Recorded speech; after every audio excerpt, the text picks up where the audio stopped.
некој начин да поттикнеме свеста кај младите за корупцијата, зошто истата не е добра, кои се позитивните и кои се негативните страни како општествена појава од истата во самото општество. Баравме начин како да им се приближиме на младите, односно како најлесно да пристапиме до средношколците и свативме дека електронските игри се секојдневието кое што секојдневно го користат.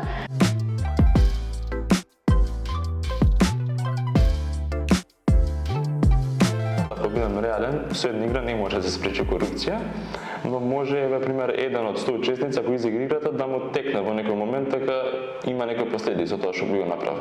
Сето тоа ќе биде еден вид на припрема, бидејќи оние после 4-та година ќе имаат, ако изиграат играта, ќе имаат увид во тоа што им следува на таа година.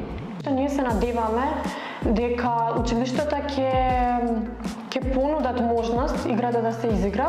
Во повеќето училишта, барам во Скопје, веќе имаме достапни компјутери на кои што би можела да се игра.